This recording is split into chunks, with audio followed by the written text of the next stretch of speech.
energy feel of the 90s and went more to the more realistic on and on and on what we are now, you know. And I think that's been the biggest issue with why we get, in my opinion, subpar Mundane. comic book art. Yeah.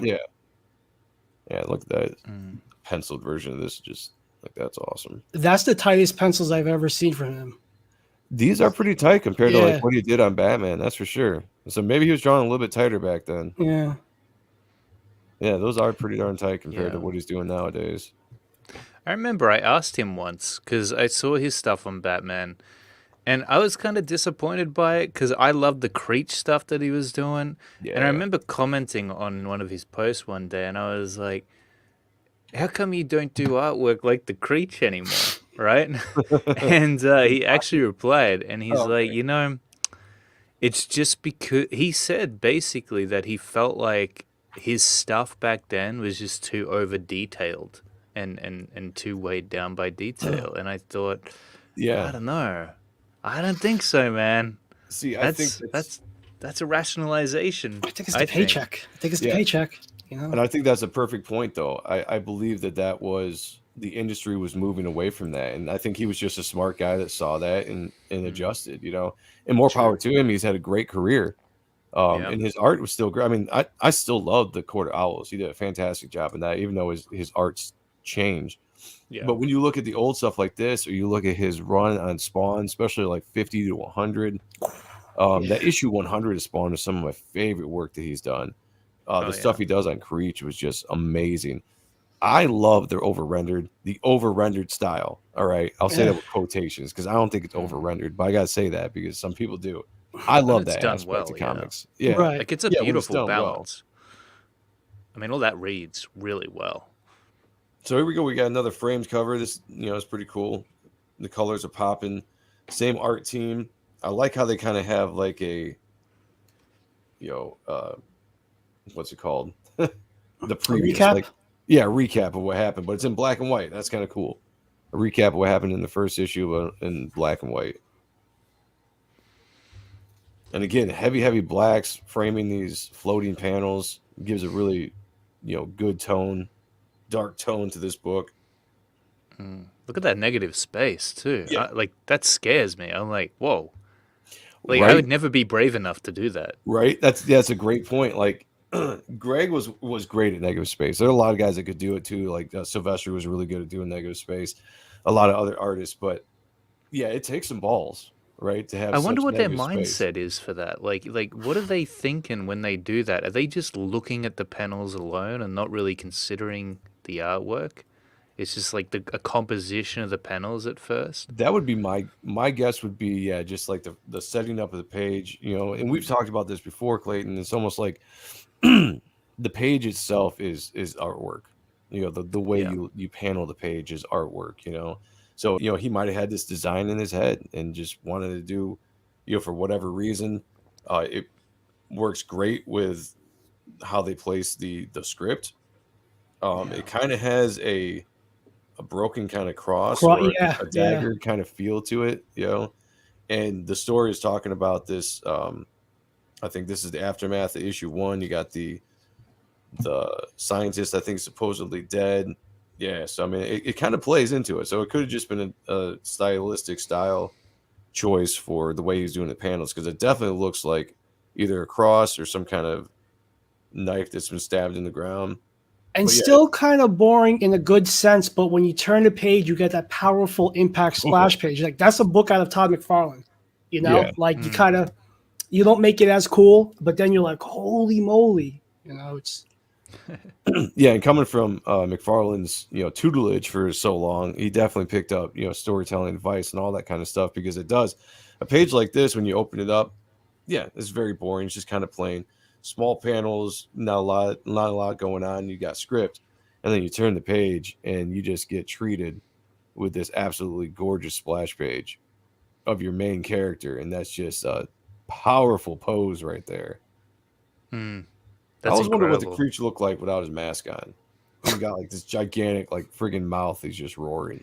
I like that they never showed it. Yeah, me too. Yeah, it was a good mystery. Just keep the monsters. And I hope they don't. Yeah. I really don't want to see what's under that mask. You know, he looks cool enough just the way he is. And And even a tiny little character like that in the top left panel of him Yeah, in it was- buildings, like that's powerful. Like that, Mhm. the movement of the tendrils and then the colors and the silhouette of the city and the side. This is yeah, you got the God, lightning this is bolt. beautiful art. And it's not a massive panel, but it has a massive impact. Yeah. Yeah, Like absolutely. if you were remembering back to it, you would think it was bigger than it actually was. Yeah, man, that's just gorgeous looking. Yeah, I love stuff like this. This kind of stuff is so inspirational Mm. to Yeah, look at this. storytelling. You know? Look at those panels on the left page back there too. Like you've got those really long, skinny ones on the sides Yeah. there. It's crazy. Like how would he even think to do that? It's just- more of a pattern than an illustration. Right. Yeah, and I think that's a lot of difference between the old school. It's not old school, but like just kind of '90s flavor. You know, I guarantee you got a lot of this kind of stuff from Todd. Todd did a lot of this kind of stuff when he did Spider-Man and early Spawn, and so he probably picked up a lot of stuff from Todd when it came to page layouts. And those guys got a lot of stuff from friggin' anime and manga. Oh yeah. Yeah. It's an entertaining page, is what it is. It's telling the story, it's moving the story along, it's easy to follow, but it's more dynamic than just reading a panel until you're off the page. Yeah, you can That's tell. what I miss about comics. Not everybody does it these days. Yeah, I have a feeling that manga artists were looking at this kind of thing, like Spawn and the Creech back in the 90s, and I think that to them it was kind of intimidating to tackle.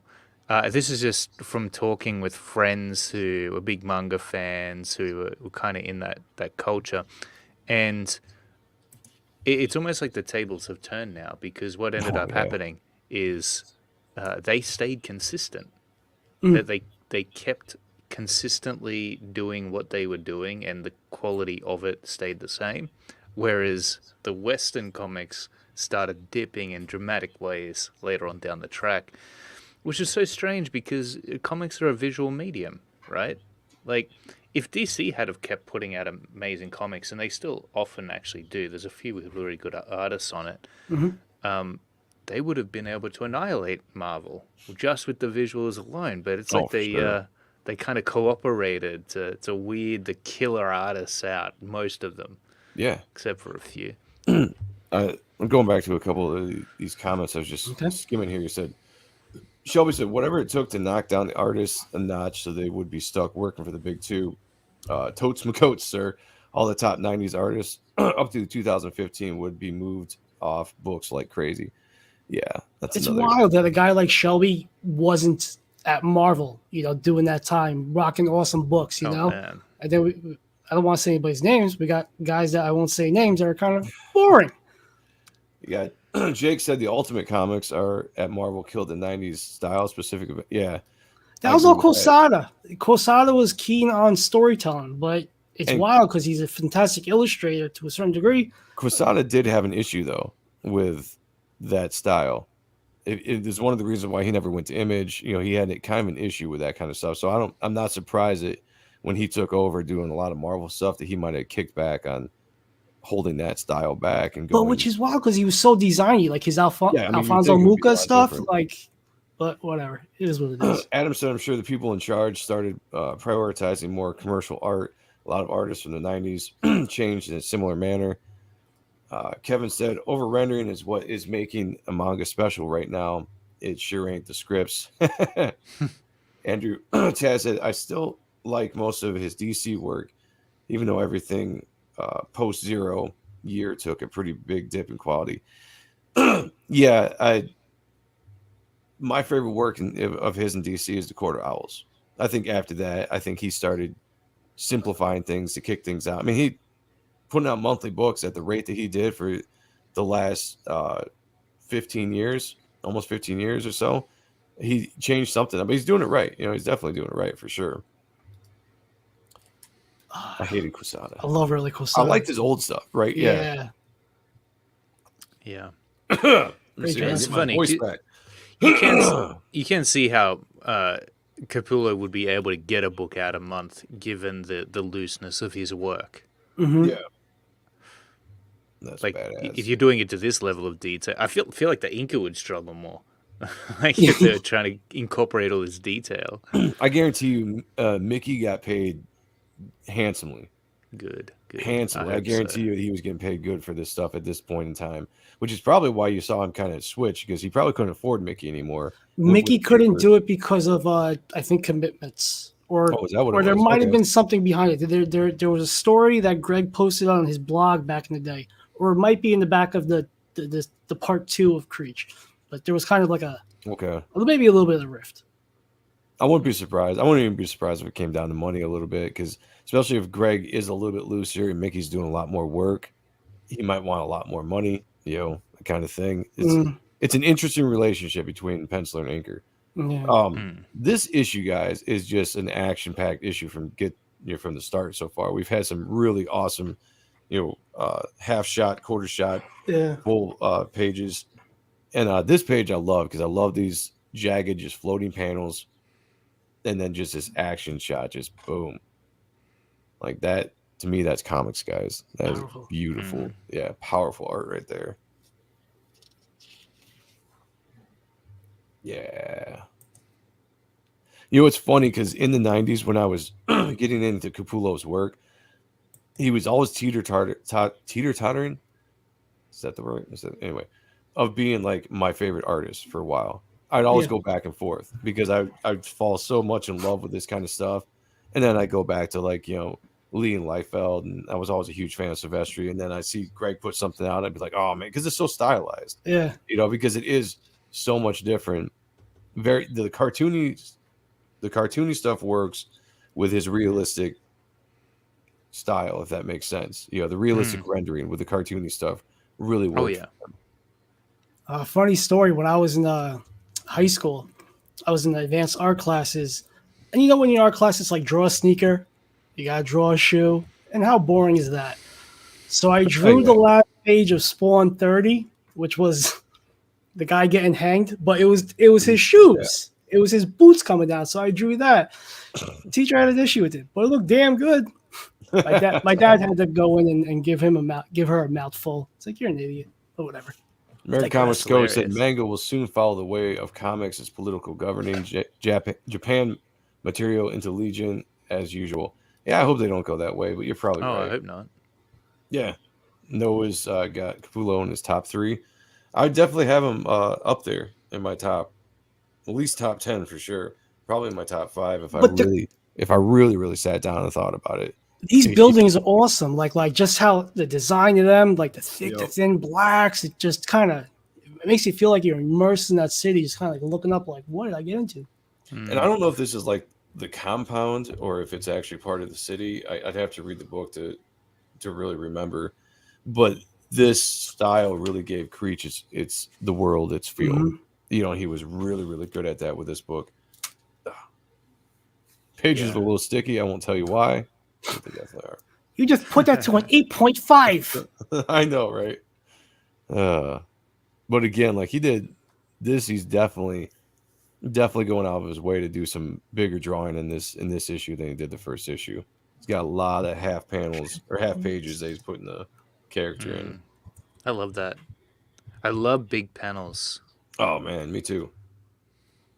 And look at the contrast between that little baby and the Creech. Mm-hmm. Like, there's just something really cool about contrast in many different aspects. And I think that Capullo knows how to use it extremely well. Oh, yeah. Just hearing him talk about interviews I've heard him in, one that I can never find anymore. I know we all have our feelings about Kevin Smith now, but when Kevin Smith used to do Fat Man on Batman, he used to have some awesome interviews with artists.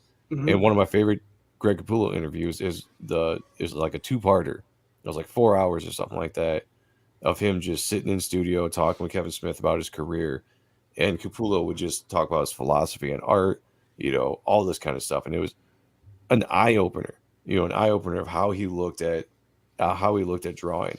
And he was big into that. He was big into, as stylized as his work is, He was very big into anatomy and proportions and all that kind of stuff, but he knew it so well that when he could stylize it, it looked correct. Oh yeah. Like look at that tricep at the back of the creature's arm. Yeah. I It's just mean, like bubbling. It's and awesome. it's so veiny. Like, man, I miss this. I Yeah. miss this stuff. It's awesome. Me And it's too. Me too. it's funny. I saw a comment just before that. Yeah, comics are a visual medium, but that follow a script. You know, I read the Creech, but I don't remember the story that well. I remember the visuals always. It's a funny Yeah. thing, but we were talking about this on my channel Yeah, earlier in the week, and there's just different people out there that look for different things when they read a comic book. Some people are visual, some people like the story more. It depends who you are. Yeah, absolutely. It's subjective, you know. And to me, the way I look at it is definitely I remember the art more than I remember the story. That's just the way it is. His old Uh, face. We got Checkpoint. Welcome to the show. Did you get him written down, Sean? I got him. Awesome. Sean's on it, man. Sean is on it. It's because I didn't smoke before. Oh, okay. I appreciate it, man. Yeah, just for you. Mark said, "Did Creech ever cross over with Spawn?" I saw there was a Todd McFarlane toy figure of the Creech. Sean, mean show this him guy? that figure. Look at this guy. Oh, cool. It's so fluffy.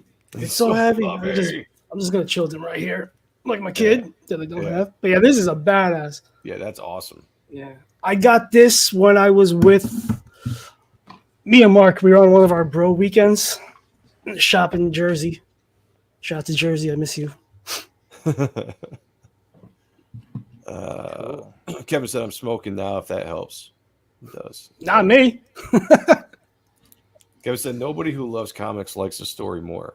Yeah, there you go. I feel you. Sony is already heavily censored / being censoring the anime as well. Yeah, it's all going downhill, man. It's all going downhill. That's why we got to make our own stuff. Mm-hmm. Again, a nice intro for the last issue of Black and White.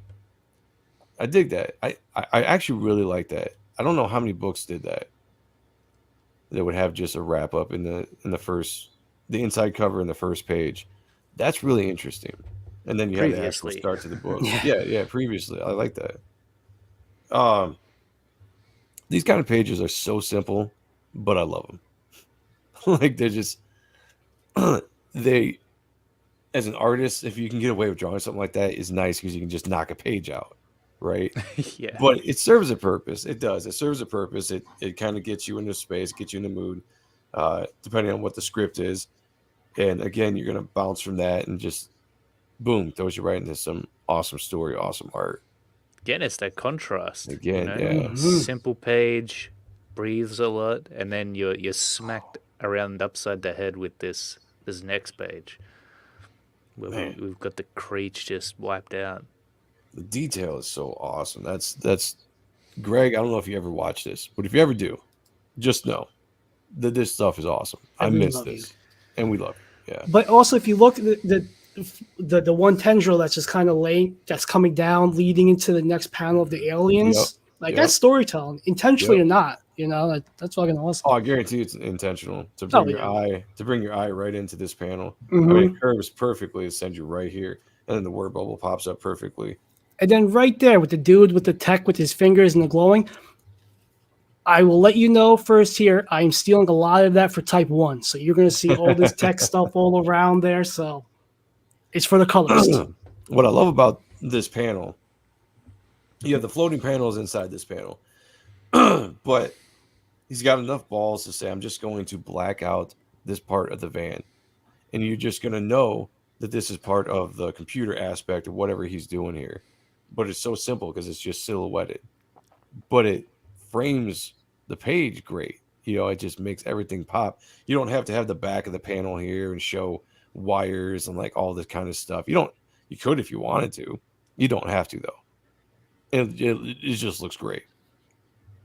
Love And those that. dingy cell on the bottom, those bars. That is.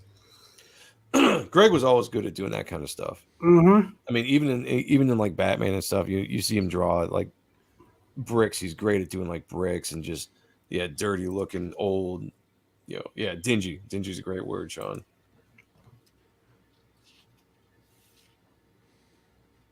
Even the shot of the crowd kind of looking up. This is storytelling and beautiful art. Like, Yeah, he was learn from this. killing it on this, man. I mean, Yeah. this is this is more impressive than I remember it being. And it's because I haven't read it in a while. And it's just sometimes going back and seeing this stuff with fresh eyes again. It just this show, doing the show does two things to me. It makes me inspired and excited, and it also pisses me off that this kind of stuff isn't around anymore. Well, that's This what we're here era- for. Yeah, that this era of comics is done, you know. Well, we're bringing it back, you know? We're bringing it back. Absolutely. Kevin says, "Me too. Lets the story breathe. Frames the panel. Comics are so much better than film." Yeah, I agree. Clayton and I, we were talking on his show earlier in the week, or last week. Yeah. Yeah, last week when I was on. Wait, was it? Yeah. It was Friday. Yeah, it was Friday. And we kind of brought that up, that like the storytelling medium of comic books is completely unique to itself. And in some ways it is better than film, better than cinema, because the storytelling is very similar. And, you got the artist who is the director. He's kind of framing the panels, how he wants to move the camera around, so to speak, through the page. And a lot of this stuff, you can see some very cinematic stuff in the way especially Greg was great at putting the camera in different positions. And it almost makes you kind of think of like the directors out there that were very artistic in their choices of how the shoot is seen. Greg is very much like that. You don't ever really see a simple camera wherever he puts it. It's always somewhere dynamic. I know he had issues or problems at first working with Kirkman on Haunt, as far as doing layouts for, because Kirkman is very, this is what it is. This is what you're going to do. Yeah, like you're going to follow it. You're not. And Greg's like, F you, and then it took a while for him to get the jive of like, all right, I trust you. And in my mind, I'm like, you hired Greg Capullo to do layouts before you did the pencils. Like, let the guy do his job. Like he's top notch storytelling. Like he does the best perspectives. Looking up from like a penny perspective. He's a genius. Yeah, that's the issue we ran into with Scott Snyder too. Snyder's too. Yeah. Old Dirty Freddy said the lettering is not bad, but it's not nearly as good as the art, so it breaks the flow just a bit. I feel you. Yeah. I like the lettering, actually. I was just gonna say I have no problem with lettering so far. Yeah, to me, good lettering is when I look at a page, I don't notice it because it's perfect. It's placed the way it should be. It's not covering up any art that needs to be covered up, and it's part of the page. That's what I consider good lettering, personally. But that's just me coming from an artist eye, not necessarily someone that's reading the book. Mm-hmm. Yeah, definitely had the fun factor. That's absolutely true. And to me, that's all you need. That's all I want out of comic books, guys. Honestly, I don't need Shakespeare. I don't need somebody, reinventing the wheel when it comes to storytelling. I need fun books, spectacular art, and fun books. That's the kind of comics I like to read, and that's what's going to keep me coming back. Man, see, seeing big creatures like this, like I want to see Clayton do a big monstrous character, because like your rendering is fucking beautiful, dude. Like, get on it. Yeah, man. Thanks. Yeah, I'd love to do something like this. That'd be cool as. And if anybody hasn't, please subscribe to his channel. And he's got a bunch of great courses. I bought them. I love them. Oh, cool. It's improved my skills. So plugging it. Hell yeah. Pleased to hear it, man. And I have a character that I'm going to do in the future called Dreadnought. It's my like Hulk pit Creech kind of character. It's a monster character, and it's very much in the vein of this. I want to do one day. I won't be illustrating it because I'm going to be drawing Reaper Destroyer, but it's definitely an IP that I want to release sometime in the future. But so yeah, Clayton, we might have to talk. Oh, dude, that'd be sick. Yeah. Who knows what the future holds, Joe? Who knows? I know, right? Truth. Capullo left X-Force and went to Spawn and was replaced by Tony Daniel on X-Force. Then Tony Daniel left X-Force, went to Spawn, Blood Feud miniseries. Yeah, and then he doubled with Capullo for a while, trying to get them to 50. Mm-hmm. And they went to 10. It's interesting. When did Jim Lee jump on the X-Men? Was that 90 or the Uncanny X-Men was 80. 89 or 80 or 90 maybe. I was gonna say 88, 89, something like Probably that. 88. For Yeah. Uncanny, yeah. like it feels like coloring technology and this whole style shift within comics came about in a really short time period, like within a Oh, few years. yeah. Like as soon as Image decided to split away, they came up with all these new workflows Yeah, and they did. techniques for creating comic book art. Yeah. Steve Olive, Kiko. Kiko did the Extreme Zero book, and essentially the program he colored it on is a program that they would do to make the phone book. So it's just like placing numbers and whatever and value. It's like, wow, this is, and that's one of the most beautiful things still around. Like beats most of the shit that's out. Yeah, totally. Andrew asked a question. He said, "What I've wondered is, with the '90s style, what would you guys say was the best writer that complemented this art style best?" I don't know if I would necessarily say a writer complemented the art style best. I think there are writers out there that knew how to work with their artist strengths. And if you listen to a lot of interviews with some of the best writers out there, like Claremont, Jeff Loeb, I absolutely love his Yeah. writing. These guys knew what artists they were working with, what their strengths were, what they liked to draw, and a lot of times they would write to that strength. The problem I think with modern writers are that they write what they want to write, full panel, full script, panel descriptions, and then an artist is pretty much handcuffed to come in and draw what that is and maybe improve upon it a little bit. But the old writers knew how to write for the artists that they were working with. You guys agree, or what do you think? I concur. It's very true, yeah. And in a weird way, I almost feel like I know that there's a bit of a reputation that '90s comics have, which is that the art was cool, but the stories were trash. And I gotta say, I read most comic books, and I feel the same way about all of them back then, which was it wasn't so much that you would read a story to like emotionally connect with a comic book. You would read a story because you'd come across some panel that would just stop you in your tracks, and it didn't really matter what was being said on the page. Like part of that story experience was seeing the artwork and seeing that panel, and that would like fill in the gaps for you. You would contribute to the story. You'd be like, that looks sick. You'd think it and you would feel it, and it would get you excited, and you'd read the next panel. And it's not like there was anything groundbreaking that you were reading, Right. but the artwork amplified the story so much more, and that's why you remembered it. Yeah. Yeah. Kevin Wolf said Alan Moore. I actually think Alan Moore was reportedly hard to write or hard to draw his scripts. Yeah. And I actually give it more to the artists that work with him that were able to bring that out because of just the way that he would write scripts that were pretty much undrawable from the descriptions of certain panels.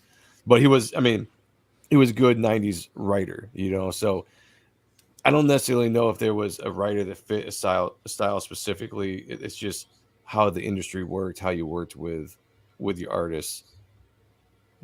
I like how some of his original Creech was a lot more proportioned, a lot more skinny, Mm-hmm.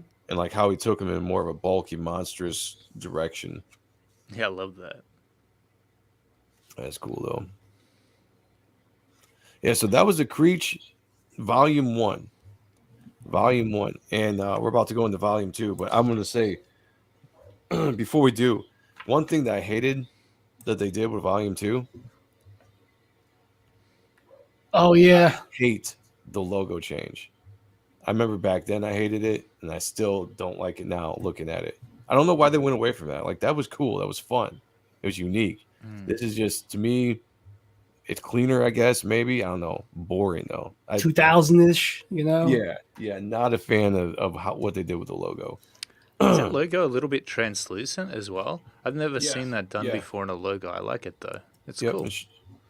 kind of showing through the background. Yeah, Admiral Wackass, what's going on? Shadowhawk's back is in the house as well. My guy. Thank you for joining us, guys. You guys are entered into the drawing for the original art. My opinion, Chuck Dixon and Graham Nolan in the creation of Bane. Yeah, can't go wrong there. Can't go wrong there. The artwork back then was next level. It felt like most of the big guys were pushing each other to do more and better. Yeah, it's kind of what Clayton was saying earlier too. The competition. Competition's a great thing, guys. Competition here in CG in independent comic books is a great thing as well, because you are going to constantly push each other to do the best work that you can, and you can't just be lazy and rest on your laurels. You know. You can see it, man, with the comics that are coming out in CG. Like, I mean, yours is coming out. I said this to you before. It's going to be a standout. And Thank you. Yeah, he's gonna break records. Yeah, you know, you see even those who started releasing comics and the ones that they're releasing now, and you can see the artwork improving. Because that's how CG is becoming. It's getting more saturated, or it will. And that means that what's going to stand out is the stuff that catches your eye as a reader. Yeah, absolutely. Full agreement. These are more pages in this book. I think it was almost. These are bigger books. Yeah. Yeah, these are. I mean, they weigh. Yeah, you can just feel them. They're more solid. Like, I don't know if these were. This is probably a 22-page book, I'd say, just by feeling it. A standard kind of comic. This has to be at least 32 pages. And he probably had the time because he finished Spawn 100 and what? I guess stopped drawing it in the summer of 2000. Yeah. It came out in October. So by then, when this came out in like the late 2001, early 2002-ish, so he probably was full steam just building up pages and working. And let's mention here. So this I think was the first time he kind of inked himself. Yeah. If I remember correctly. Oh. And this was, so he inks his own work in here. And I think he did the technique where you do loose drawing and then go straight to ink. So I remember reading something that he was like real nervous about it. But I think from what I remember, he does a great job with this. I'd like to see how the storytelling. Oh, it looks amazing. Oh, man, look at that. Next level. I just love shit like that. So cinematic. Yeah. I mean, if you look at the build-up of the page before, it's just a gradual pull out of some darkness. Easy panels there. Yeah, exactly. It's, he learned that from Todd for sure. Oh, absolutely, he did. Yeah, and I've got a page in my book where I kind of do something similar to that, where I've got a couple panels that are blank, but I'm building up to something, and it's very much in this kind of feel. But it's cinematic, right? Because I mean, if you go to a movie, there are lots of movies that will start on a black screen, and then just gradually the pull out or something will be added in until you see the full picture. So yeah, this is very much a directorial kind of cinematic aspect of this storytelling. What the hell happened? Oh. What's up? What'd you do? No, my screen just went crazy. Eesh. We're good. Kevin Wolf says pencils are naturally tight. I actually think that Greg is a looser drawer. Yeah. He is looser in his pencils. Definitely now. Maybe back in the day he was a little bit tighter. But now if you look at like the unwrapped version of the Court of Owls or Endgame or whatever it is that he did, all the ones that DC has released of the unwrapped books, his stuff is actually very, very loose in that. And he works with some great inkers that bring it together. It's still his work, but it's definitely a lot looser. Nice. Recently, I've had a bit of an art block. So shows like this, get my mind right again. Hell yeah, dude! I'm glad we can do that. I mean, because shows like this inspire us. Mm-hmm. Just anybody we have on here, and then Sean and me. Just looking at these old books. One, it reminds me of my love for comic books and why I love comic books. And then just seeing this stuff inspires me to continue to get out there and do the best work that I absolutely can do on my own art, No doubt about it. Look at those coppers on the previous page as well. Yeah. In the top panel and then in that second panel, how their hats just lead into one another and take you down the page. That's a great point, man. Great point. Yeah, it really does just kind of pulls you right through. That's amazing. Great composition, masterful. I don't know. I know now he does that. Greg very much now lays everything out, thumbnails, and then goes back and draws it. I don't know what his technique was back in the day. Yeah, Galapian. Yeah. Yep. Yeah, sometimes when I do that, I forget what I was supposed to be doing if it's too rough. Right. I'm like, oh, who was There this is that. character? Yeah. Like there are sometimes I will lay out pages in very loosely thumbnail wise, but they almost always never stay the same. Yeah, You know, I have much more of an ability to go right to the page and then lay out the page very loosely and see it full size and keep that energy is usually how I time. like to do it. yeah, And a lot of times I have to go right to rendering that page because I'm impatient. I'm like, I got to finish this now. You know, it's laid Oh out. Got yeah, to do it. oh yeah, Oh yeah, I remember that yeah. panel. These were a good set of pages. Yeah, I'll always remember them. always, And the always one good on the. after it as well is good. Yeah, I was gonna say always good on the gore on in the Creech. It was a very gory Yeah. book. Yeah. Yeah. Now, how far late did you guys get books like this down in Australia? Because I'm sure with shipping and everything, there's a bit of delay, Oh or was man, it? I actually came into this stuff pretty late, like because in Australia Yeah. we really only had like the Phantom and 2000 AD as being widely accessible.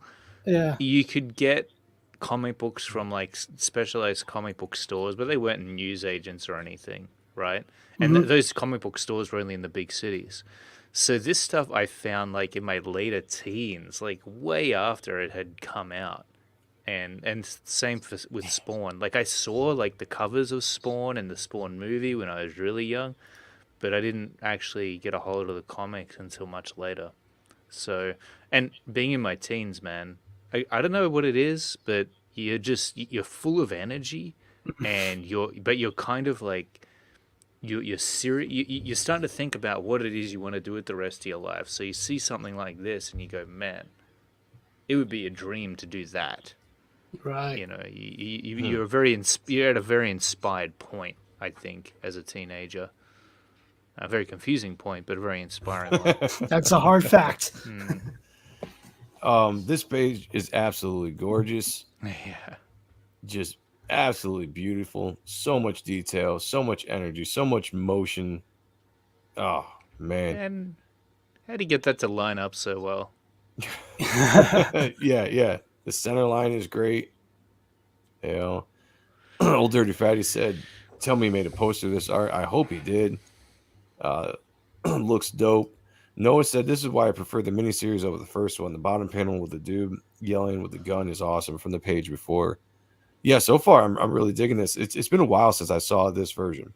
Uh, I haven't looked at the volume 2 in a while, so this is kind of almost brand new to me, even though I do remember this. Yeah, he's really got the Creech looking monstrous in this scene. It's so cool. Like just the screen doesn't do it justice, guys. Like go out and find these books if you can, because the screen doesn't do it justice as I'm looking at this in person. Absolutely not. There's so much character to everything. Like that little guy's arms and his boot, and his entire pose, and then you've got just the movement within those tentacles on top of the Yeah. creatures. Like the whole page looks so alive. I mean, And I love the sometimes trick. Go ahead. But I was well, just gonna say I love the trick that he does here, where you don't have to Yeah. draw the full body, but it's a lot of movement. It gets the point across. He's rising. You know. Oh yeah.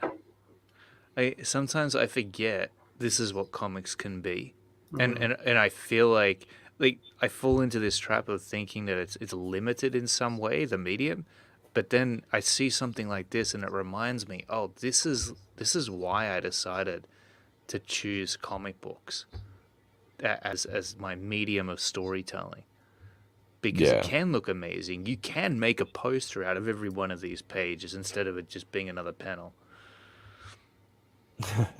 I'm sorry, old dirty fatty, but my bad. Shout out said I think the colors could transition a bit better. I don't know who colored this miniseries compared to the first one. I actually dig it. I really do. But there's a lot of detail in this. You know, maybe they could have brought it out a little bit better. I'm not sure.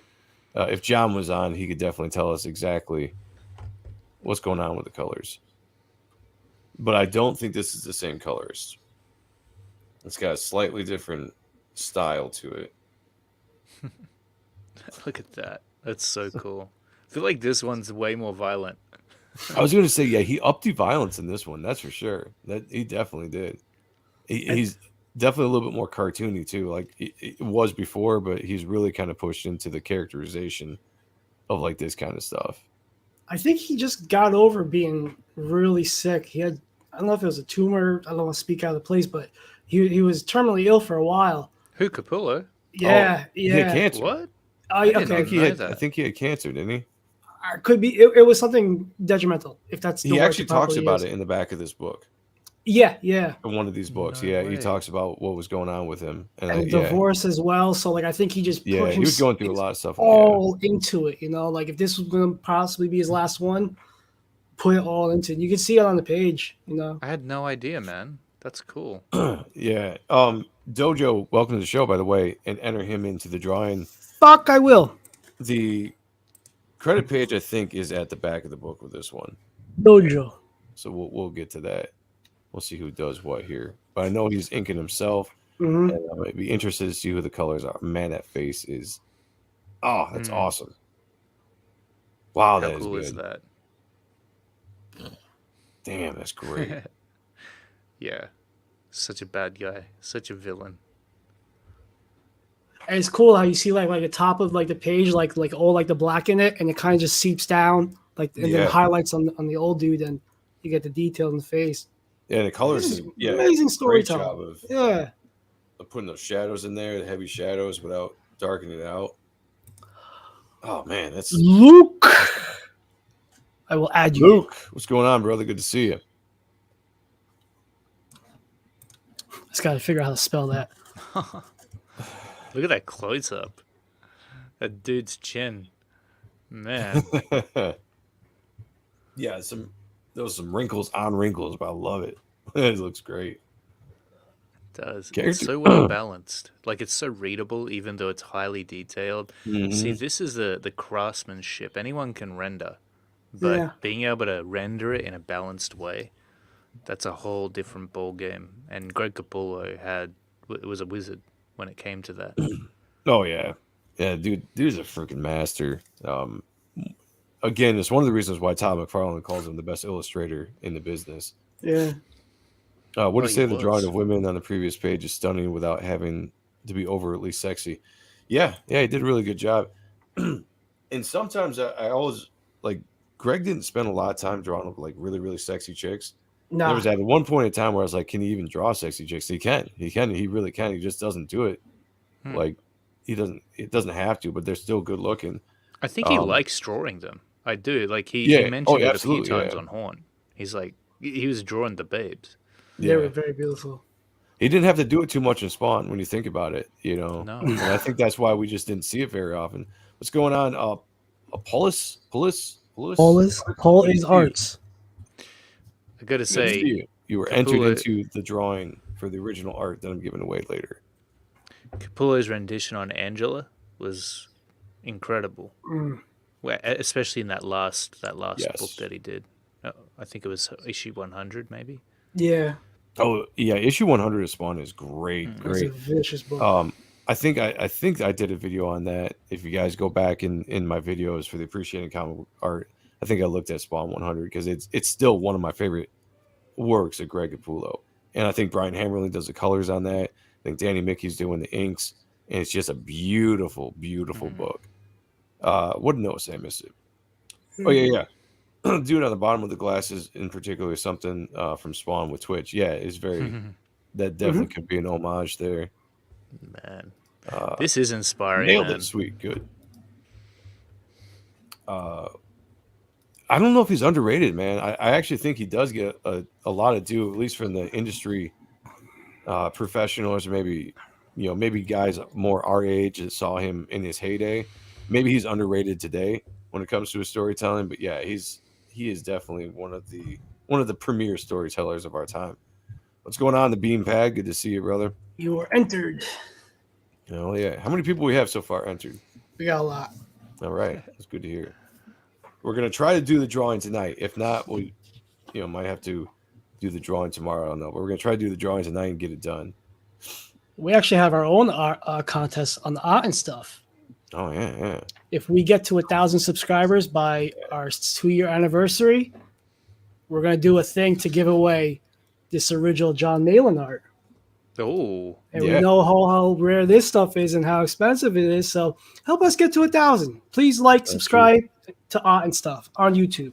Got the link in the description below, guys. If you guys like this channel, you like these videos, please check out our other channel, Art and Stuff. This might be the closest you get to seeing what the Creech kind of looks like without anything on it, but he still keeps it very mysterious in the look at dark. that. That's cool. Yeah, that's awesome. And you got the DNA symbol or whatever it is just in front of him there. It's such a cool montage. No, man. Yeah, this is just, again, there we go, negative space, right? There's some massive negative space, but it works. And I love the solid black background. It just really gives you that mood. Yeah. The ink doesn't rub off on your fingers. Nope, we're good. Nah, this is when Image knew what they were doing printing wise. Yeah, right. Yeah, this is quality stuff. I mean, the paper is still, I'd probably say like a 60 pound or something like that, but it's still quality paper. The paper stock is great. The feel of this book is very, very solid. This to me is comic books, right? Like what Image would do back in the day. This is the high quality of comic books you expect when you buy. It should be. Oh shit! I want to go back there real quick.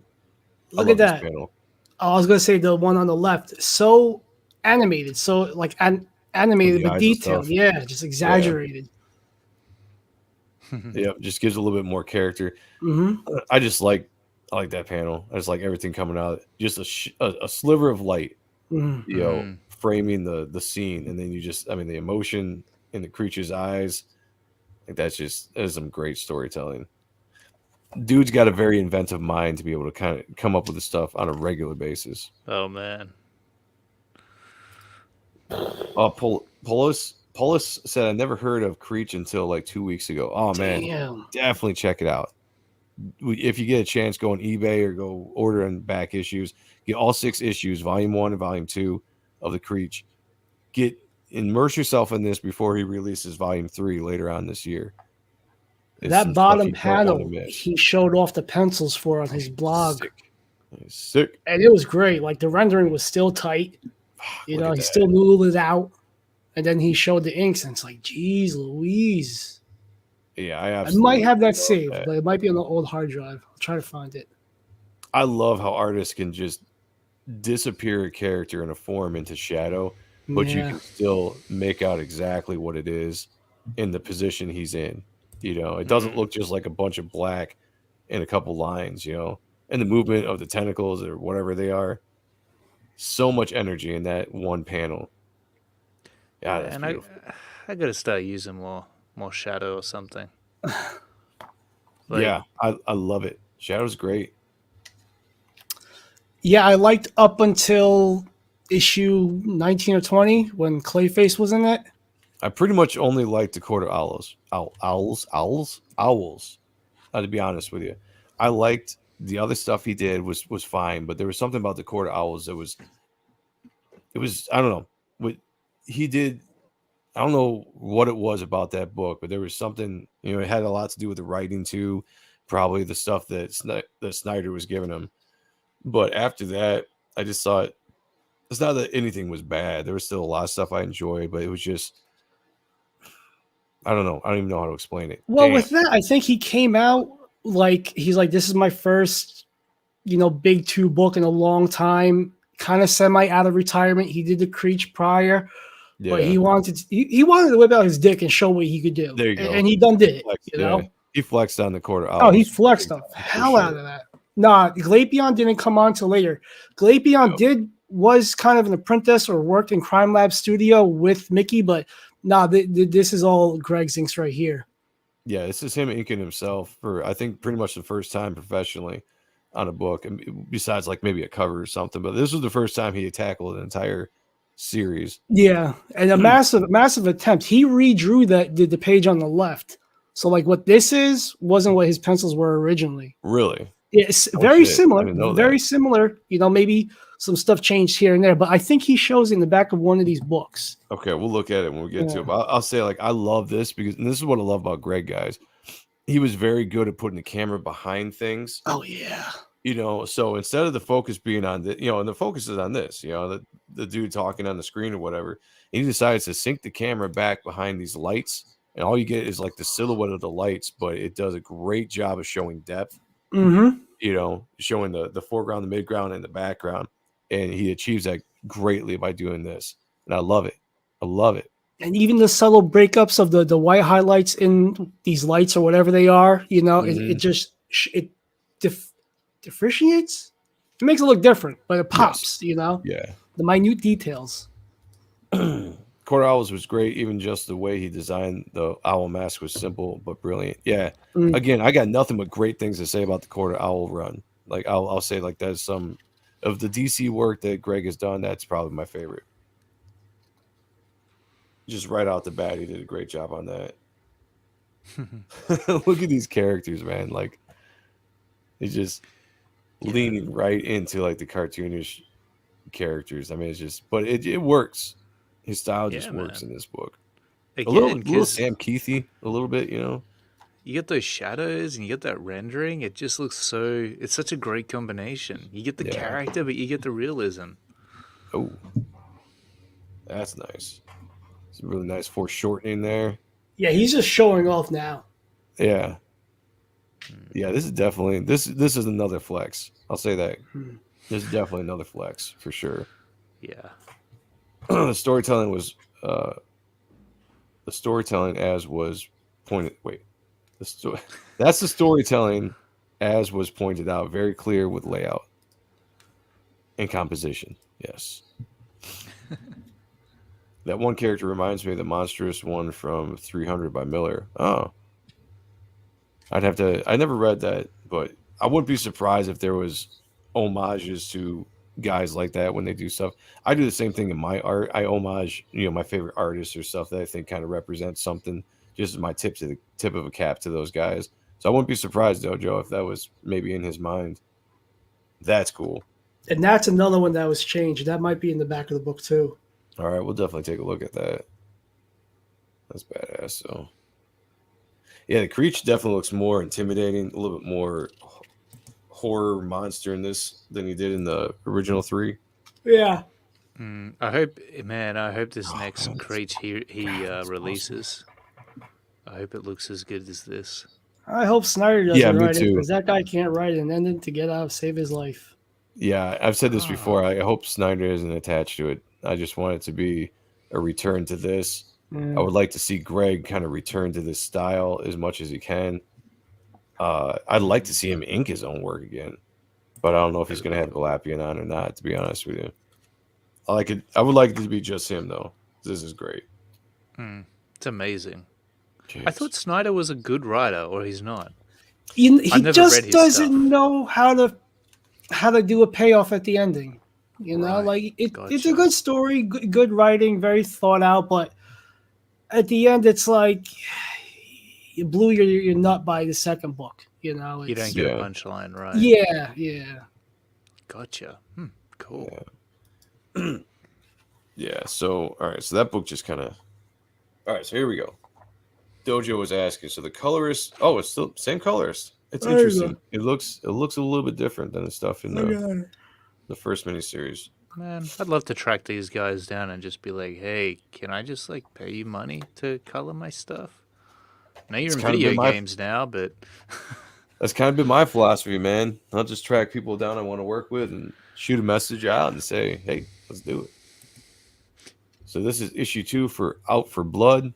Again, I do not like the logo, but the cover, it's some awesome covers on these oh books. yeah. Man, imagine if you saw that on a cover in a comic book store these days. Like, you'd be freaked out. If I saw this as a kid, I would have been freaked out. Dude, I'm not gonna lie, when I was like really young, there was some stuff that McFarlane did and that Capullo did that kind of gave me the you know, Heebie-jeebies. the heebie-jeebies every once in a while. Yeah, Like, man. that's I don't kinda know. Maybe it was a Jim Lee X-Men comic I saw when I was really young, and I don't know, man. For some reason, it just freaked me out. I was like, "Whoa, okay." It's like so much overwhelming detail, some Oh, like weird stuff going on in this. Like, it's funny. Clayton, like you and that. Corey can lock down coloring. Yeah. There you go. Wait, what Corey's does that doing. mean? I Corey's Yeah, think you're doing. really fan- good. Yeah, Corey's Oh, doing a thanks. fantastic job with the colors. That's awesome.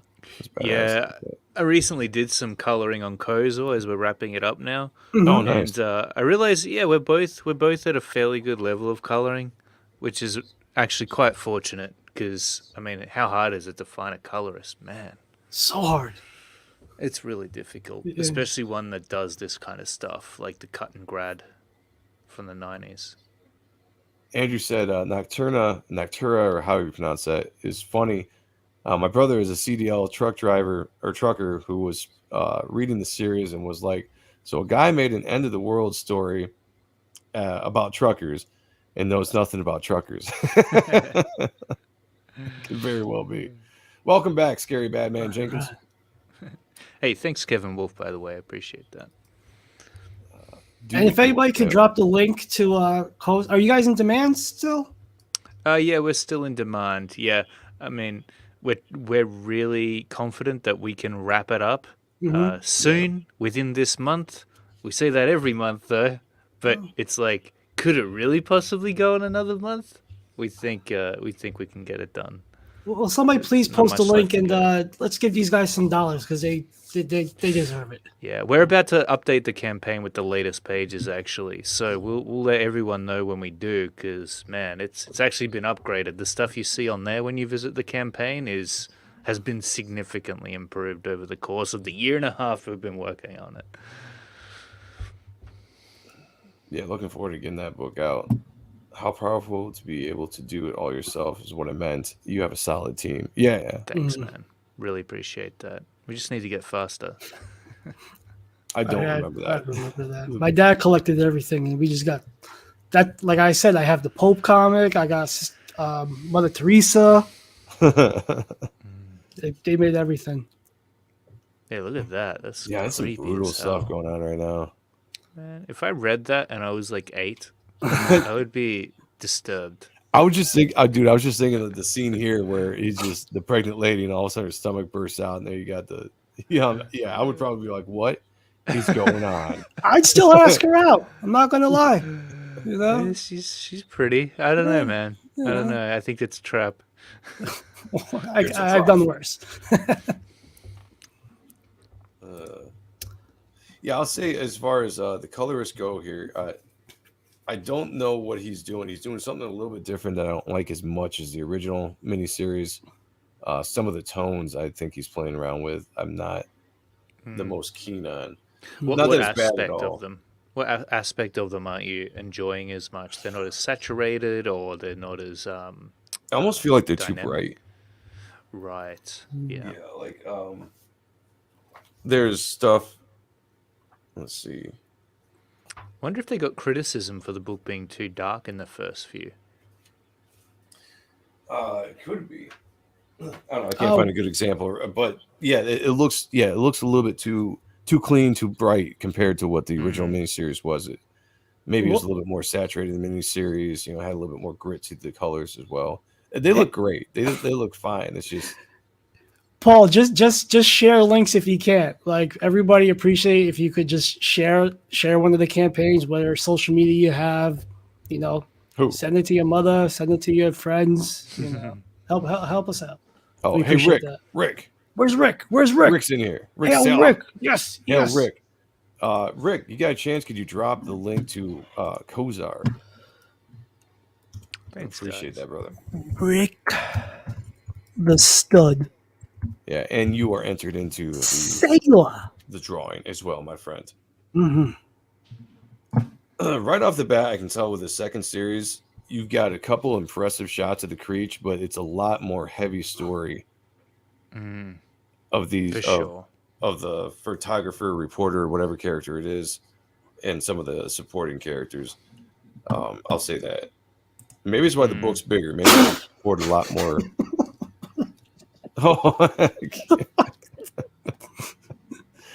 Oh, Rick. Brutal. Rick. Brutal, he says. But it's still, still good stuff. I will say, Noah, like so far, like I do, because I got so much attachment to the original miniseries that's my favorite, and I would still take that over this one. But this is some damn fine good work. Mm-hmm. Oh, there we go. Damn. Oh yeah, that's cool. Look at that. Wow. And it's like awesome. if your parents caught you reading something like this back in the 90s when you were a kid, they'd be like, "What the hell are you reading? Where did you get this from?"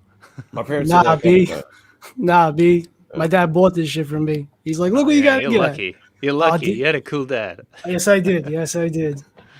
My parents never stopped me from reading comics, but there were a couple of times where they're just like, "What is this?" I got to read Amazing Fantasy 15 when I was 7, so that's I think kind you've got to explain it somehow as a kid, like, and you don't even know really what it is either. Yeah, most of the time though, it was with like the sexy ladies. My mom would always happen to come in when I'm reading something where you got a chick in a thong. Yeah, my mom was the same. Under boobs hanging out, and she's like, "What are you reading?" I'm just like, "It's a comic, Mom." That's it. It's not porn, I swear. It's research. Yeah, exactly. Yeah, exactly. Yeah. Yeah. Yeah. So far, this issue is obviously well drawn, but it's not a lot of action. What was that? A tooth? It was a tooth. Yeah. Yeah. What is that coming out of? What is that? I don't. Joe, can you bring the book up a bit? Would you mind? Is that coming out of the crate? Oh, that's a bullet no, it's coming out of the crate. Oh, that guy, yeah. Right. Oh. Yeah, so I don't know what happened to that character. I'd have to read the book again, but he died in the first issue. Yeah, he died in the first issue, or the first series. Now he's back, and I feel like he's back, and he's got some, this weird ability now. You'll remember when you keep reading. Trust me. Clayton, Andrew asks, was wondering if you'd have Cian Torme on your channel. We had an interesting talk on Twitter about your video with I can't pronounce that. I'm sorry. Shant and Jetty. Shant. Okay. Yeah, for sure. I'm always open to hang out with anyone on the channel. So just tell them to DM me. Sometimes it's just got to schedule it in, and sometimes I forget to get back to people. So certainly not because I don't want anyone on the channel. So yeah, for sure. I'd love to. Peter said my dad got Jimmy and I into comics. That's cool, man. There you go. I got into comics because a good friend of mine at the time. And then I will say props to my mom because she would be the one that would always take me to the comic book store. And then she would bring a book and she would sit on the little bench that they had there. And I would spend hours. And she'd just read her book. And she'd never tell me to hurry up. And I'd take as much time as I needed. Pick out all the books I wanted to buy with my money that I used from picking fruit or whatever it is that I did with allowance. Picking fruit? Where the hell you live? Yeah, I live down in the country, man. You go out, you pick strawberries and blueberries and stuff like that. Corn, pick corn. Yeah, no. Us normal people that live in civilization cities, we just go to IGA. It's character building. I worked at a mushroom farm. Man, that was not mushroom fun. Farm, really? No shit. Yeah, folding boxes there. It was like $1 for every 25 boxes you folded. Saved up for an entire computer over like 2 years. Oh wow. Yeah. Uncut fruit, Joe. Yeah. It was, but yeah, that's how I make money. That and my allowance or whatever.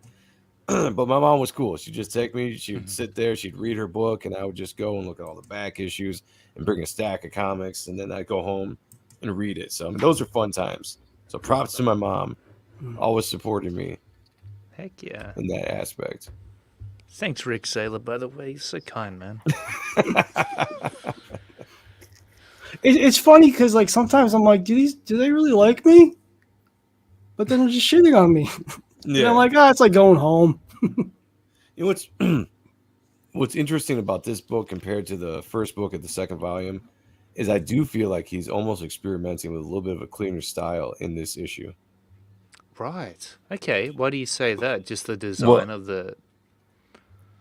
some of the detail is pulled back that you might have seen. Some of the detail in faces, details in the Creech himself. I mean, you say, for instance, look at that. Look at the body there.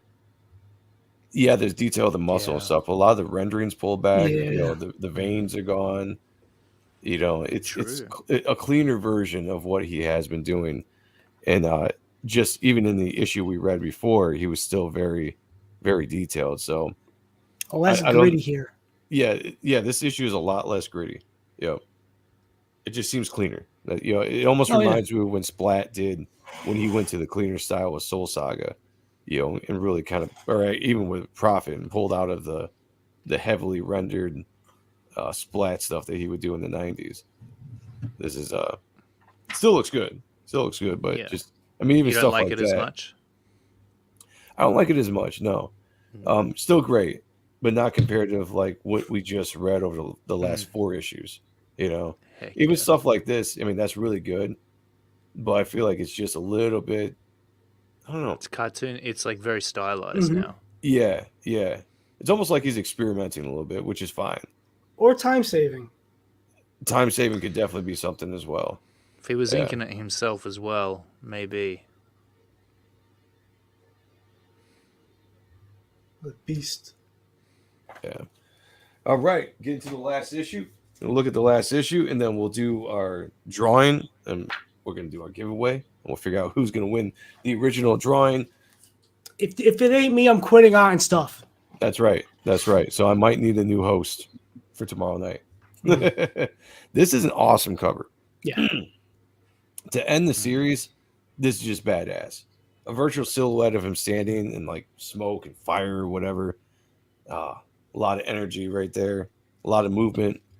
This is what's cool about having stuff like this on a character, whether it's a cape or tentacles or chains, anything that you can just put this movement into. A very solid character just standing, but the movement is all right here and still captures a lot of energy within this and makes it a badass cover. That's sweet as. Yeah. Long panels. Love the long panels. They're stylized. Man, I do not know how to draw in long panels. Or how to do stuff that big in long panels. Yeah, me either. The times that we've had John on here looking at, you know, whatever, and anytime the long panels come up, I'm like, dude, I love them so much in comics, but yeah, I don't know how to use them. I don't know how to utilize them. I want to use them more, but they're not in my wheelhouse right now when it comes to laying out a page. But when they're done well, they're just fun. I mean, that's good. Sheldon said I'll be your new host, but I will also need to win the drawing too. Nice. Thanks for coming by. Sheldon Martin. All right, you are added, my friend. All right. Cool. Yeah. So same thing with the last issue. Really good so far. I like it, but it does seem like he's getting a little bit more into the cleaner feel of things. There you go. And yeah, he is. some You're of it- right. Yeah, some of it could just be, you know, saving time. You know, and these are big books. These are at least 32 pages. Yeah. So I mean, this took a long time to draw. Because he first hinted about it in like 2000s. So how long would these take to produce, do you think, by Greg Capullo? Like, all up, how long do you think the production time was on this book? He could probably. one of them. I bet he knocked this out in a month. I mean, he's actually a very quick artist. Capullo is one of the guys that can bang this stuff out pretty decently. So I wouldn't be surprised if he was knocking a book out in a month still. He probably drew this entire 3-issue series before they even released it, so it would come out on time. They did, yeah, it was. Okay. He did work on it for a long time. Again, he had personal life stuff going on, so that That's probably true. was He a did have a lot huge of stuff factor to going on. this. So it probably was a slower process with this than it was maybe the first miniseries. Yeah. Noah, you're like 13. Wait till you're at least 17. You're going to take over the world, my friend. Future look- Todd McFarlane. Look how simple these panels are. This is another Yeah. great lesson. Like, as in, sorry, the backgrounds within the panels. Yeah. Yeah. See, I have a habit of just like always putting in a background no matter what, and I don't, that negative space we've been talking about the whole time. Hmm.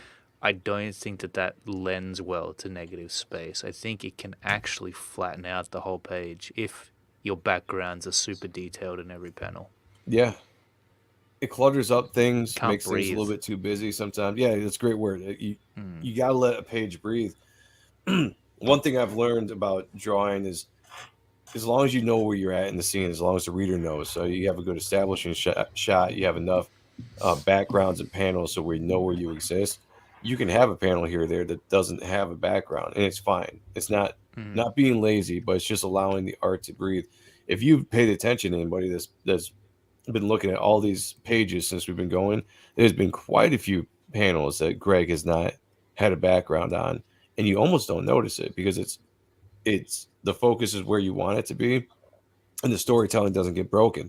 But he's got a ton of background work throughout his entire work, so it's just you got to know when to do it, when to use it Hmm. correctly. You gotta know when to hold them. Yeah, I was waiting for that. There you go. Like you can see, some of these pages would be pretty quick to put together. Oh Like yeah. the close-up shots of just a head without a background. I mean, Hmm. what that can't take long. Right. I I know it guarantee sounds you, easy to say, but it can't take that long. I guarantee you learned that kind of stuff from McFarlane too. Oh, for sure, for sure. Because Todd's talked about it before. Kevin Wolf said the key is to suggest some backgrounds rather than render them fully. Yeah, yeah, Let's and use not that. everything has to be so fully rendered.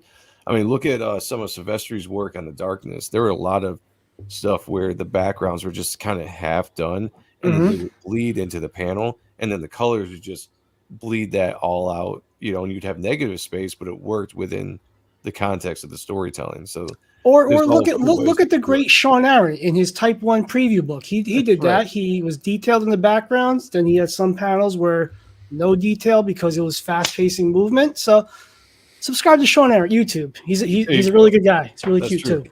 Yeah, everyone subscribe to Sean. Absolutely. Mangata, mangaka. Usually, Mangaka. there you go. Usually only have one establishing shot with any background per page. You're working too hard. I I can am dig it. I for can dig sure. How about your backgrounds, Joe? Like, what do you do most of the time with them? Do you remember to leave the negative space in the backdrop more often? I do, and that's something that I've done more. Ooh, man, that's wicked. That's something I've done more with the Reaper Destroyer stuff. That as long as I've established the background, and if I have a scene that's going to be busy, I can just pull the background, or I can just pull out from the background and not worry about having to render the background from this panel to this panel because we know we're in this scene. So I can focus where the Awesome. action needs to focus, and it works. Yeah, that's wicked. Yeah, I was so shocked when that Damn. chick died Yeah. Yeah. I in a forgot about savage that till way. right now. This Yeah, a is like brutal, gory, savage way. Yo. straight from Predator. Yeah. Yeah. Just gutted, ripped apart. The kid too. I don't know if it's a kid, but the younger. I was kind of disappointed in the bugs designs. Kind of Seem very kind of Spawnish basic. a little bit. Very, It yeah, reminds me, very. very Atomic Farland Violator kind of I stuff. like how your little hairdo at the top. I just noticed that. I didn't see that. Yeah, That's that's wild. funny. Oh, man, that's a wicked page. I think I can. Oh, he died too. Shit, He must have, damn. man. Unless they brought him back. Oh no, okay, so he gets this thing. It's gonna inject him. Maybe he becomes a Creech. I don't know. I'd have to read this again. It's been too long. But I know that character is in the new Whoa, whoa, volume. whoa, whoa, whoa, whoa, whoa. There's something going on. Stop. I'll turn this off. Stop. Okay. Sorry. The fuck was that? I had to get YouTube on because it crashed and then it came up to an anime I was watching. Sorry about that. No, we didn't see it. Oh, okay, good. Such a weeb. Well, you just outed yourself. I'm 40 years old. I'm not trying to impress anybody. Oh, man, And that's, here we go. that's awesome. I hope that's it. Yeah, it's me. Yeah, but this journalist character is in volume 3. I've seen, if you've been following Greg on his Instagram or Twitter, he's been showing pages. And Oh, that the character guy. is definitely back. Wait, Yeah. he's showing pages from the new Creech? Like not fully rendered pages, but like you know, Rough, breakdowns, yeah. layouts, stuff like that, loosely Whoa. sketched stuff. But yeah, he's showing like not full pages, but panels. But that he should- character is definitely back. He should crowdfund it. He'd make even more money I than know. doing it with Image. Like, He way should, more. man. Oh man, You'll have crappy paper, badass. you know? Like, why would you want to do that to yourself? Yeah. Nervous raid, just a kid. I moisturize. Thank you. I guess once you release with Image, you can't really release it with in another way. Like, you can't crowdfund it yourself after that, can you? No, it's your property. You can do what you want. I believe. really? You know, unless you're not Yep. contracted, you know? Yeah, so unless- he owns his character. He can do whatever he Mhm. wants. He could even, if he wanted to, he'd do what a lot of these guys do now, which is crowdfund a deluxe edition or whatever, a special edition, and then have the Right. actual book released through Image. But you know, maybe you get like the Mm. whatever version of the book is a crowdfunded book. You can only get.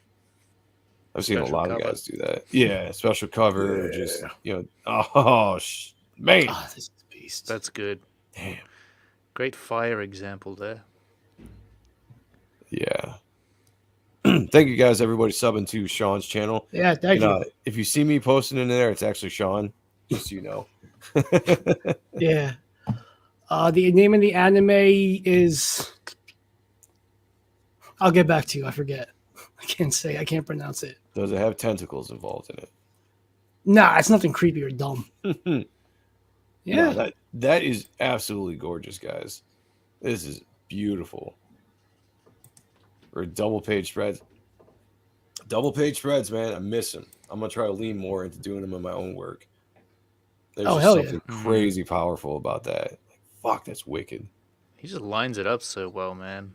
How do you line it up like that? Yeah, that's great too because you know got the page break, so it's not like going down the center of the character where you're gonna lose art. The page break is right where the shoulder's at, so it's perfect. Mm-hmm. You know, That's sweet Man. as, man. that is. I want a poster of that just on the wall. All of these double page spreads could be posters. It's Yeah. a shame because you'll only ever see that if you read the Creech. Like that's the sad thing is it's not a poster. It's not just Yeah. a piece of artwork that you can find. Greg is attached to the current political narrative, which limits his options. Yeah. Yeah, he's pretty much part of the mainstream. I at this just point. hope he doesn't incorporate that into the Creech because that will just Yeah. kill it. It would just I kill hope it. not, Like man. make it about the story, you know. I'll still buy it, but I just won't read it. Yeah, I'll just look at the art. Yeah. Which is pretty much what I do anyway, for the most part. Oh yeah, So, he's yeah, alive. Oh Cool. shit! This was important. Well, for you know, Yeah. Okay. I completely forgot about that. that was touching. Oh, 9/11, right? Yes. Mm, Wow. Is that when that I happened? completely forgot. yeah. Yeah. So that'd be worth a read, guys. Mm. Yeah. So that. Oh man. Oh fuck me. Oh yeah. There's the covers, double pagers, black and white. Damn, look at that. It's badass. That's awesome. Crazy man, I'm working on me. Man, look at that. It looks even better in black and white. Yeah. Just to study that. What I do you love think about? the lighting. Love the lighting. Yeah, it's amazing. Fuck. It's incredible, man. What do you think about the way these covers have been put in the back of the comic book? I like it. I love them. Yeah. I like that. I like that a lot actually. Like this angle, you know, the double page spread, like Mm. it would be hard as hell to do it for Perfect Bound because if you want to take it out of the book, you Yep. know, so it might be better for like Joe's route. Maybe a singles page. Yeah. Wait, what did Joe do? Well, what Joe's gonna do, his book is gonna be like 32 Floppy. pages. Yeah, floppy. 32 plus floppy. Yeah. Yeah. So it's going to be more traditional, but better Like than those most counts, industry yeah. understands. So Cool. Yeah, but that's an interesting idea. I might steal that. Put like Yeah. a 2-page pinup of the black and white of the cover. That's hopefully cool Joe will though. do it. Yeah. Do you guys think we will ever see a return to the fold-out DPS again? I hate when art Oh. gets broken up. Now that you bring it up, Yeah. Yeah. I don't know if it'll be in this book. I'm trying to work it out. It depends on. See, if you're doing like a full DPS in the middle of the book, you gotta plan that out with the page turns and all that. Page counts has to be planned out, so you have that at the middle of the book. You can do it right, like we just saw with this double page splash to end this book with the fire. That's not in the middle of the book, and it's done correct. There's a nice break at the end too. Mhm. Yeah, like that's done beautifully. And the thing is, as long as you're doing like a floppy, you're not going to lose art. See, I mean, you basically see all that. If you're losing Yeah. anything, it's a tiny little bit. But if you're doing a perfect bound, it's gonna be like this. Yeah. Well, how accurate There's no way around it. how accurate is the bleed? Like when the book is being printed, is it always cut directly on that 3mm bleed, or is there a little bit of like inconsistency there?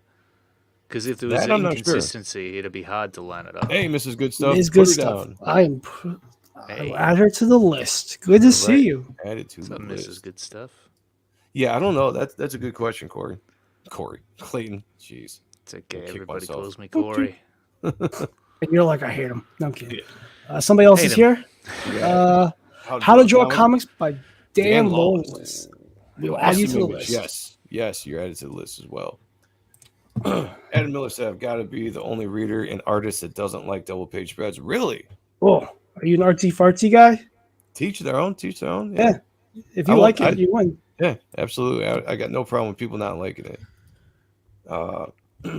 Hey, there's a face on his shirt on his front. What? Hey, there's a face on his front. There is too. I can't unsee it. Oh yeah, you're right. You got like the eyes, nose. I like it. Not a big fan of the perfect bound myself. Yeah, me either. That's why I You're said not a before. fan of Like, Perfect Bound. I like the floppies. The reason I like the floppies are a few different things. I like the pliability of a floppy, being able to bend and do it. I like the ability to have the flexibility to see all the art and not lose the art. On a perfect bound, you're losing art.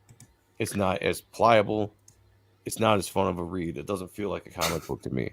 Oh, yeah. See, that's something I've been struggling with. Like, we were gonna do a floppy, but then everyone will tell you that, well, it feels like more of a premium product if you do the perfect bound.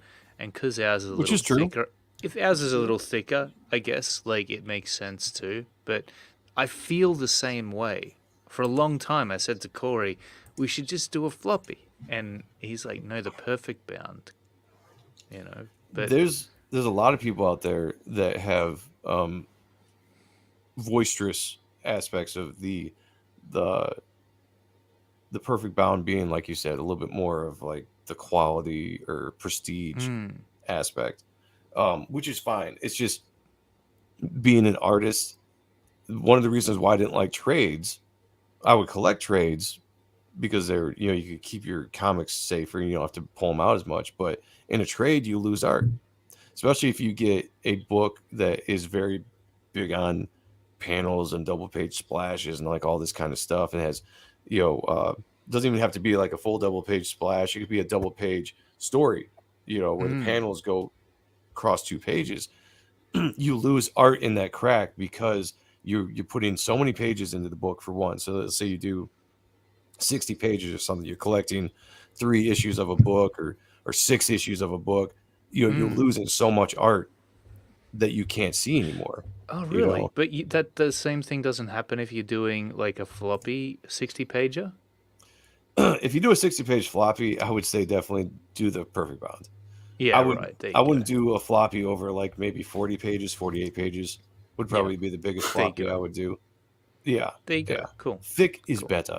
More Yeah. So if you're doing pushing if for you're you doing a big pushing. book like that, I would say either do the perfect bound or break it into 2 issues.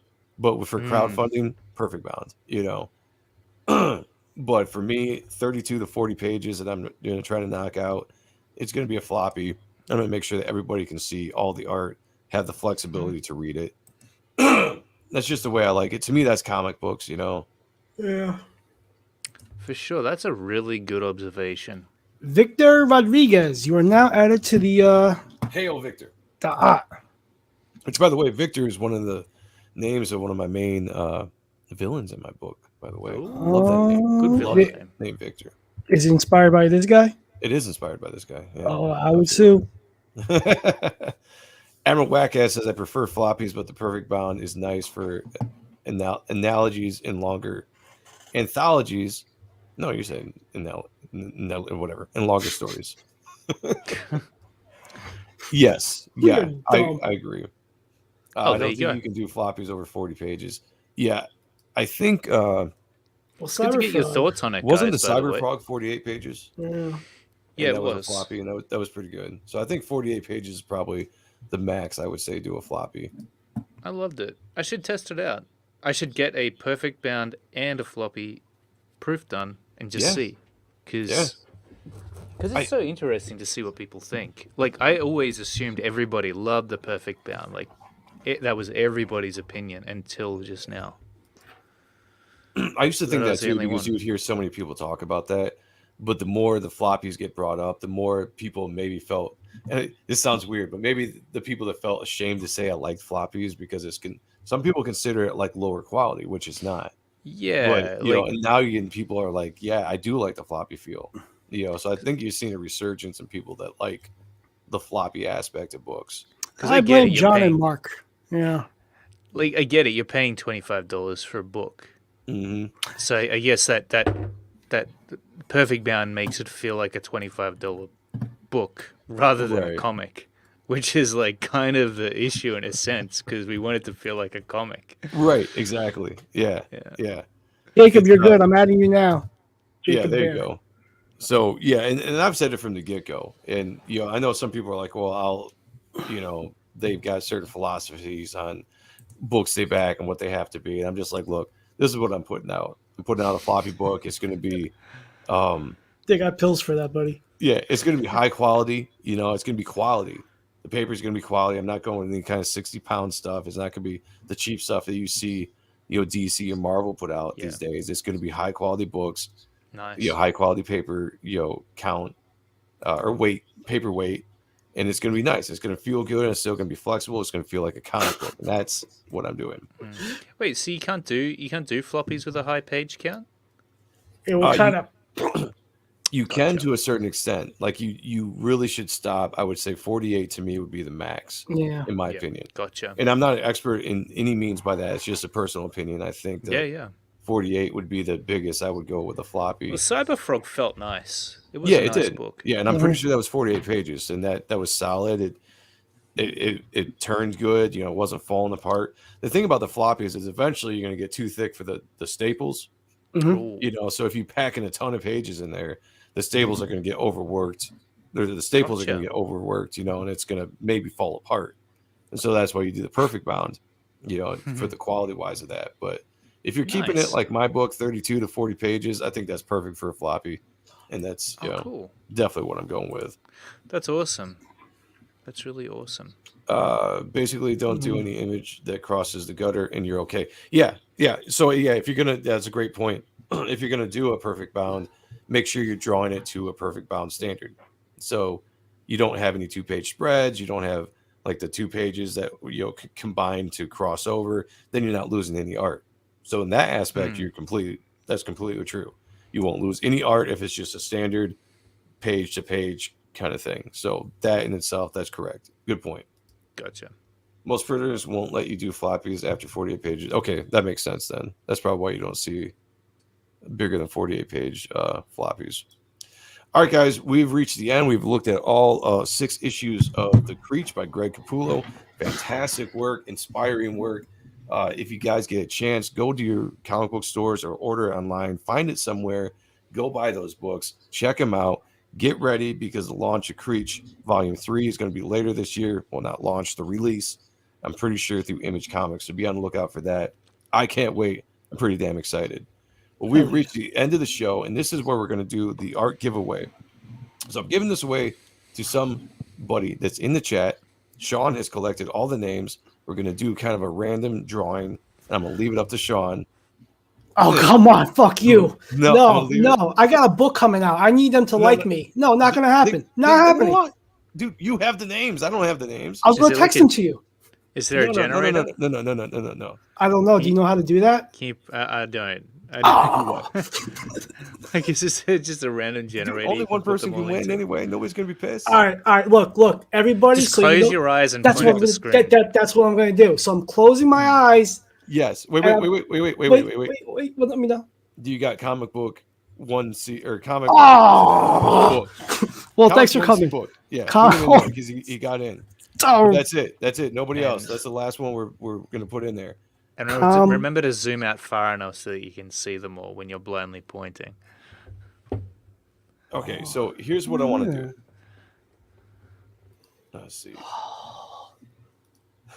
And remember, I take bribes, everybody. I can do a quick sneak peek of my eyes open. If you slide up in my DMs, $25. Adam Miller said, I'll make it easy for you, just if you just want to give it to me. Won't they also re-release Creech 1, 2, and when 3 comes? Yeah, I heard Greg said he was going to do a collection of the issues that have already been released. All right, Sean. Okay. Wait. What's the paper look like that you're using? You just have a straight line? No, it's in my notes. It's just from top to bottom. Okay. It's in the phone then. No, it's on my computer. Okay. So randomly, because I don't want anybody that's at the top or the bottom to get lost if you just do like a point. Okay. So hold up so that everybody is on there that you can see, right? Yeah, so I can see them. No, okay. Like the list is like this big. Okay. So it could. All right. My hand is in the general area. You tell me when to go. I'm closing my eyes now. And then you got to do any, mini, money, mo. Okay. Yeah. With your eyes closed. Move it around a little bit. Your eyes are closed. Move it around a little bit until you feel solid, and then leave your finger where it sits, and then you tell me what name that is, and that's who wins the art. Fuck.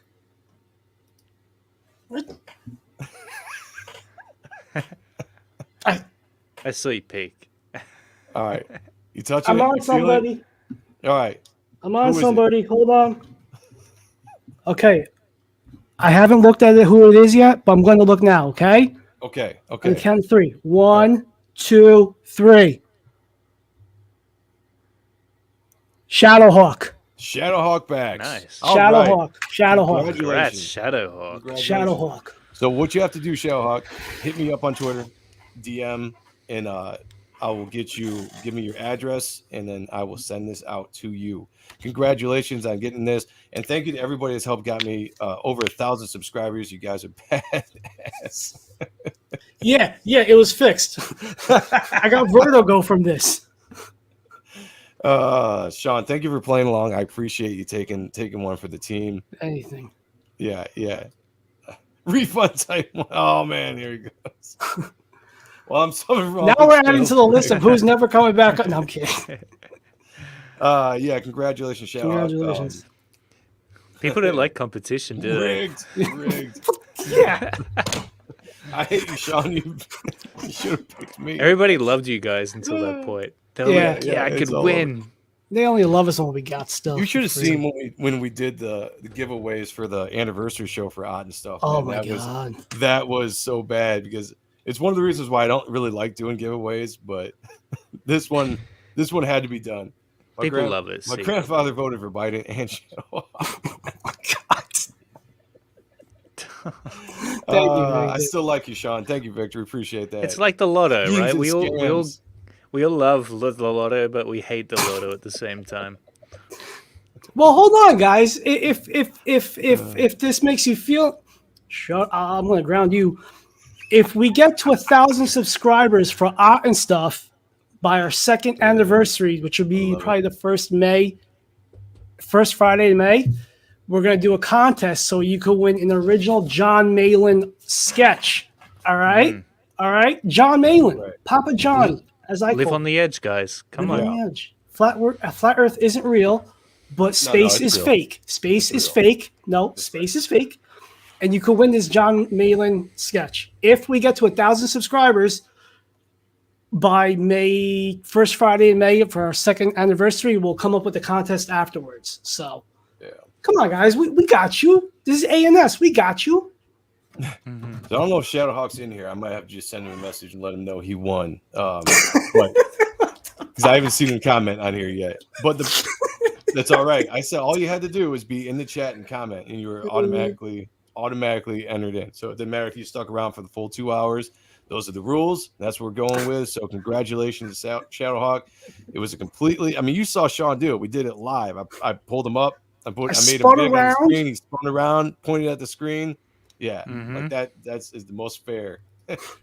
I intend to open a thorough investigation of this free flowing fudge. Oh, Joe, come on. Oh, that's so good. But have you subbed to Sean Aaron on YouTube? Just for shits and giggles. Paul said I was the first backer of your variant cover for you. Yes, he was. Yes, he was. You rock, Paul. You rock. I love this you, is Paul. how Pfizer works. Good God. Papa John sounds like a real nice restaurant chain. That he may be the coach to you, but he's Papa John to me and Mark. Yeah, Rick. Yeah. Shelby is streaming, guys. So go over and give him some love. Subscribe if you haven't subscribed to Shelby's channel. It's American Discord. Does awesome work over there. Next time, break a pinata with names in it. Could do that. Oh, that's an idea. Yeah, it's not a bad idea. Yeah. Sub to Luke instead. What time I ever got sad. Well, giveaway was when Rick won the We the People from Zayd. Couldn't have gone to a better dude. That's true. Yeah. You gotta be disappointed, but happy with the guys who won. That's all you gotta do. Be a good sport. Yeah. So before we get out of here, Clayton, where can we find you? What are you doing? Let us know. Well, first off, thanks for having me, Joe. And absolutely, brother. You can find me at How to Draw Comics on Twitter and on YouTube. We've also got our channel, Barton Bros Studios. So if you want to learn how to draw comics, go to How to Draw Comics. If you want to keep up to date on what we're working on and with some pop culture-y news. Occasionally we'll put videos out on Barton Bros Studios. And of course we've got our comic book Kozor, which is really, really close to wrapping up now. Hell yeah. Which you can check out on Indiegogo. It's still in demand. And we'll be, once Kozor's done in the next week or so, we're hoping, we'll be marketing it pretty hard throughout the rest of the month for anyone who wants to jump on board as we go to print. So, yeah, it's been a really awesome journey. It's come a long way, and we can't wait to finally get it out to everybody. Yeah, it's going to be so good. Well, I think the real question that people want to know is, Clayton, when are you going to come on Art and Stuff? Oh, anytime. I'd love to come on anytime. All right. Yeah. You heard it here, folks. Send me an invite. I'm happy to jump on any streams. All right. Sean, where can we follow you? What do you got going on? Sean Aaron on Twitter, Instagram, Facebook, YouTube, where you could watch the Type 1 promo video. A week from tomorrow, we're doing on Art and Stuff. We're going to do the Type 1 mailing list launch. And anybody that signs up to that does whatever stupid name I give the big tier will get a free Mike McMahon Strees Prism card. Yeah, you go. And then I'm going to probably throw in some other goodies too for like the first 100. So I'm stealing Joe's idea. Yeah, do that. So this is a great way to do it. Yeah.